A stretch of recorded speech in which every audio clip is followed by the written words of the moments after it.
Il est maintenant temps de voir le troisième module, en tant qu'arbitre, comment faire face à la discrimination. Votre rôle en tant qu'arbitre et représentant de la CFF est central pour prendre vos responsabilités face aux discriminations. Victime ou témoin, un processus en 3 étapes.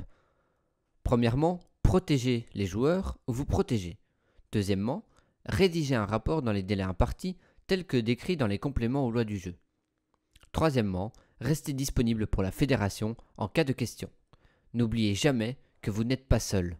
Comme lorsque vous arbitrez un match, si vous êtes témoin d'un fait de discrimination, il est important de savoir garder son impartialité et son sang-froid. Il ne faut jamais exagérer son rapport en se laissant submerger par ses sentiments. Par exemple, si c'est un joueur avec qui je n'ai pas d'affinité et qu'il est l'auteur d'un fait de discrimination, je ne dois pas exagérer ses paroles, ses actes, pour aggraver son cas. Il est capital, en tant que représentant de la fédération sur le terrain, de savoir rester neutre et détaché de ses émotions, afin de pouvoir arbitrer au mieux chaque match qui vous sera attribué. Restez maître de vous-même et vous serez maître de votre match. Lorsque vous avez été victime ou témoin d'un fait de discrimination, il est impératif de rédiger un rapport d'arbitre. Pour faire ce rapport, il est important de se poser les bonnes questions. En voici quelques-unes. Que s'est-il passé? Quand cela s'est-il produit? Combien de temps cela a-t-il duré? Qui étaient les personnes impliquées? Auteurs et victimes? Témoins? Y a-t-il eu des victimes? Dans quelle mesure ont-elles été blessées? Y a-t-il eu des dégâts? Dans quelle mesure? Impact sur le match? Quelle phase? 1, 2, 3, arrêt définitif? La police est-elle intervenue? Etc. Dans le cas où des incidents se produisent, vous devrez appliquer 3 phases. Première phase, appel du délégué au terrain et des capitaines.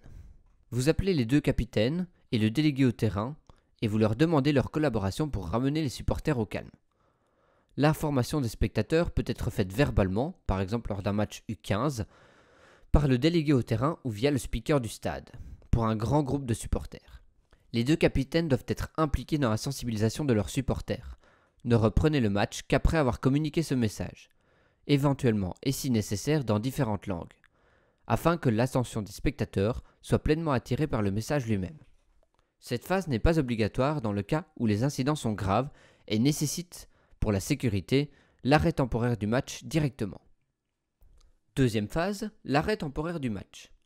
Si l'attitude du public ne s'améliore pas, vous interrompez le match et demandez aux joueurs de regagner temporairement les vestiaires. Vous demandez aux délégués de se rendre auprès des supporters pour leur demander une dernière fois qu'ils se calment ou de le communiquer via le speaker du stade. Profitez de l'occasion pour préciser aux délégués et aux capitaines qu'après la phase 2, s'il y a répétition de ces incidents, de quelque nature ou provenance que ce soit, le match sera définitivement arrêté. Troisième phase, l'arrêt définitif du match.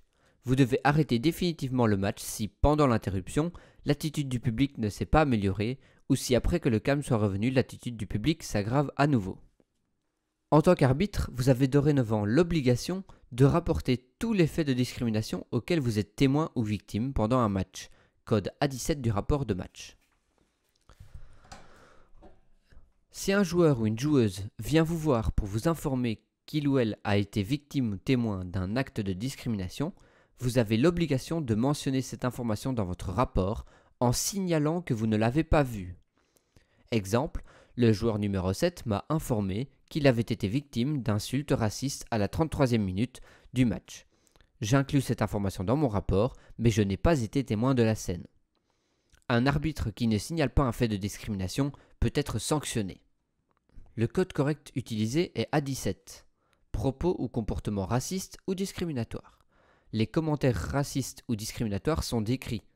L'arbitre indique à la fois l'identité de la victime et de l'auteur de l'infraction. Il est important de rédiger un rapport concis qui sera exploitable par le comité provincial ainsi que la Chambre nationale.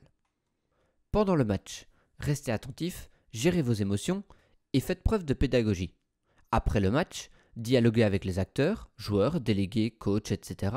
et restez disponible pour les instances de la fédération pour le suivi du rapport, comité provincial, Chambre nationale, etc. Et ne l'oubliez pas, vous n'êtes pas seul. Toute personne victime ou témoin d'un fait de discrimination survenu à la suite d'une activité organisée sous la responsabilité de la fédération ou de ses membres est invitée à le signaler à la fédération par le biais d'un point de signalement spécialement mis en place à cet effet. tout spectateur qui regarde un de vos matchs, ou même vous si vous êtes spectateur. En conclusion, ce cours a pour objectif la bienveillance et l'information afin de faire connaître l'action Come Together. Nous espérons qu'en tant qu'arbitre, vous en avez appris plus et que vous jouerez un rôle positif dans la suite de votre carrière.